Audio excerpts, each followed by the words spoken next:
Assalamualaikum warahmatullahi wabarakatuh. Saya Tias Elsa Intar Puspita, NIM E2019-4027. Di sini saya akan membahas tentang pendekatan jaringan sosial.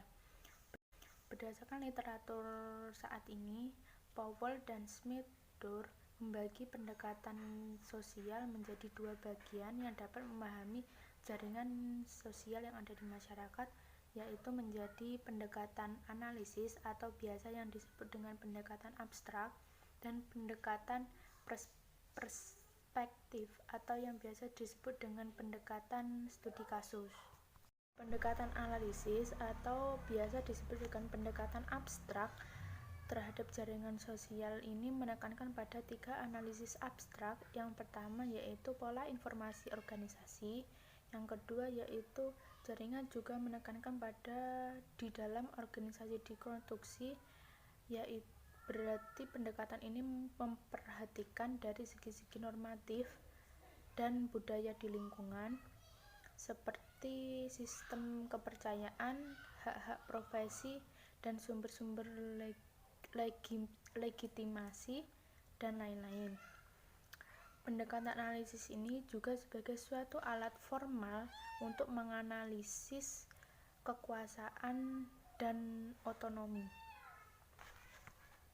Yang kedua, pendekatan jaringan sosial menggunakan pendekatan preskriptif. Pendekatan preskriptif memahami jaringan sosial sebagai suatu pengaturan logika di mana pendekatan ini dapat menggabungkan hubungan-hubungan individu di antara para aktor ekonomi. Dengan demikian, pendekatan ini dipandang sebagai suatu pendekatan yang dapat menggabungkan hubungan-hubungan individu-individu secara bersama menjadi suatu sistem yang padu. Pendekatan ini lebih pragmatis dan lebih berkait dengan pendekatan antardisipliner, di mana pendekatan ini cenderung melihat motif yang berbeda di kehidupan perekonomian, seperti analisis jaringan sosial tenaga kerja, etika bisnis, dan organisasi di dalam kelompok bisnis. Baik pendekatan analisis maupun pendekatan preskriptif memiliki keterbatasan.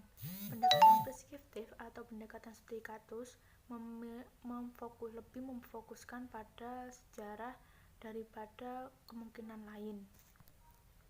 Sedangkan pendekatan analisis yang berorientasi abstrak lebih menekankan pada struktur atau ukuran daripada menekankan isi dari ikatan jaringan sosial itu sendiri.